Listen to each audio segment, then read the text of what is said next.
দীর্ঘ ৫৪ বছরের অপেক্ষার অবসান ঘটিয়ে অবশেষে নিজস্ব পরিবহন সুবিধা পেল ঢাকার ধামরাই সরকারি কলেজ। শিক্ষার্থীদের যাতায়াত ভোগান্তি লাঘবে কলেজটির জন্য বরাদ্দ দেওয়া হয়েছে বিআরটিসির ২টি দ্বিতল বাস।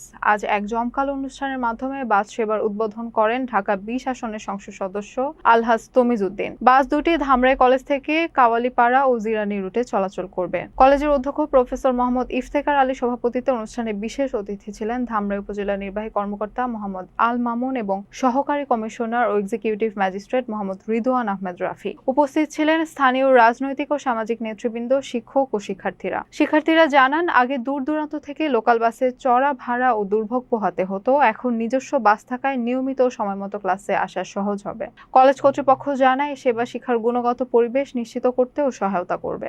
একই অনুষ্ঠানে মাননীয় প্রধানমন্ত্রীর ঘোষিত ৫ বছরে ২৫ কোটি বৃক্ষরোপণ কর্মসূচির অংশ হিসেবে কলেজ প্রাঙ্গণে বৃক্ষরোপণও করা হয়। স্থানীয় সুধী সমাজের মতে আজকের দিনটি ধামরাই সরকারি কলেজের ইতিহাসে একটি মাইল ফলক।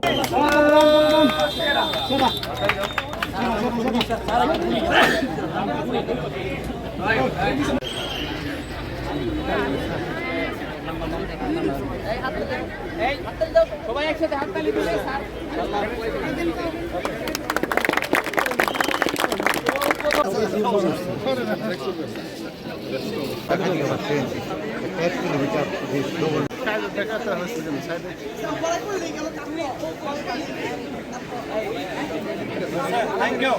ভাইরা, আপনারা জানেন যে আমাদের এই ধামরাই সরকারি কলেজ একমাত্র সরকারি কলেজ ধামরাই এই ঐতিহ্যবাহী একটি কলেজ, যে কলেজের ছাত্রছাত্রীর সংখ্যা ১৫,০০০-এরও অধিক বর্তমানে।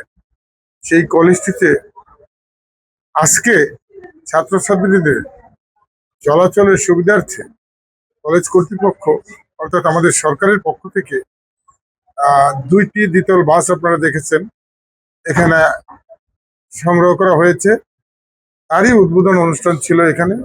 পাশাপাশি গাছ, বৃক্ষরোপণ এবং আনুষঙ্গিক আরো এই কলেজের উন্নয়নমূলক কিছু কর্মকাণ্ড নিয়ে আমাদের আলোচনা আজকের। এখান থেকে এই ধামরাইতে যারা লেখাপড়া করবে তারা যেন সুন্দর মতো এগিয়ে যেতে পারে এবং ভবিষ্যতে যেন তারা তাদেরকে যেভাবে গড়ে তুলবে তাদের সহযোগিতা আমাদের দেশটা যেন সুন্দরভাবে গড়ে ওঠে, এই প্রত্যাশা আপনাদের প্রতি থাকলো এবং সকল সাংবাদিক ভাইকে ধন্যবাদ জানাই।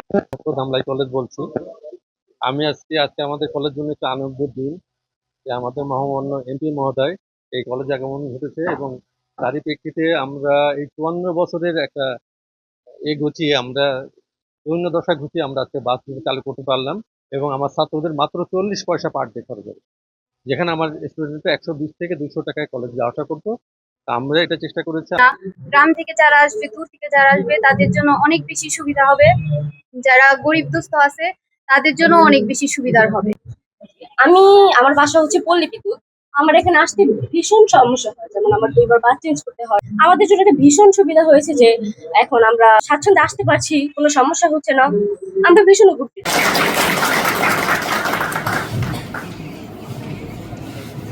ধন্যবাদ স্যারকে।